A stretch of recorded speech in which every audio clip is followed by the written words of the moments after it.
think I mentioned or cover DNEX somewhere around here and also here. So my entry is, I think my entry is somewhere around here. Yeah, I think it's somewhere around here, as long as it's broke above the localized range. So I just bought here, and you can see that the first bar here that comes with the increasing of the volume together with the rejection tail. But subsequently, there is no follow through to the downside. Supply become normal, and there is another attempt to test the supply zone. So I mentioned this supply zone before. Every time there are one time, second time, now it's the third time testing the supply zone. So I mentioned that you need to watch out for there's another reaction. So there could be another reaction going on. So this is a very bullish commitment, but there is no follow through. Immediately we see some profit taking activity. So it's like immediate reversal. So gap down and then just goes down, but supply just kind of disappear here.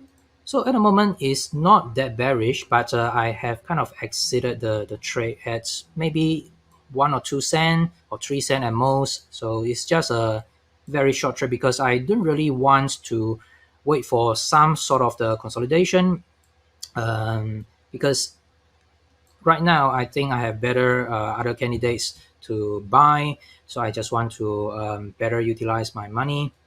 So this is how I manage the trade.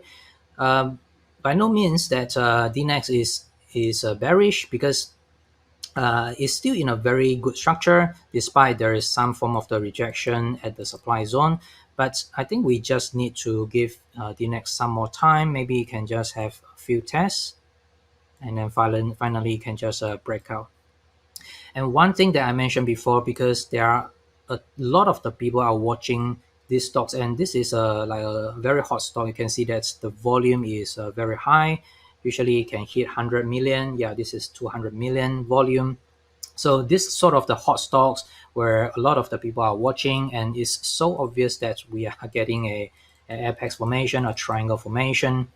So I think it just need to get some more time, spend some more time to settle this immediate resistance zone or the supply zone before it can just move up. So at the moment, I just exited with a very small profit. So that's DNEX. Next one, let's see. I think I have a few more. Not DNEX. VS and KFRC. Okay, let's see. VS. Okay, where's VS? So VS is the underlying share. VS is still within the backup action, but there is something going on this bar here. So although that's it's kind of very similar volume with this or even this, but I just think that there is some selling pressure within VS, and even worse for the VS warrant.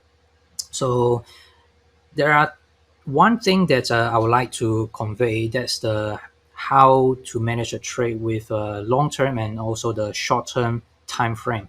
So if you look at the long term time frame, there is nothing wrong, nothing changed. There is a uptrend. There is a possible reaccumulation. This is a sign of strength rally. This is a backing up process, and it looks very healthy. So for long term, it's just have no reason to exit. But for short term, you can exit whenever within the trading range, because it's just not performing. And for the VS warrant, let's see, where's the warrant? Let's adjust it to.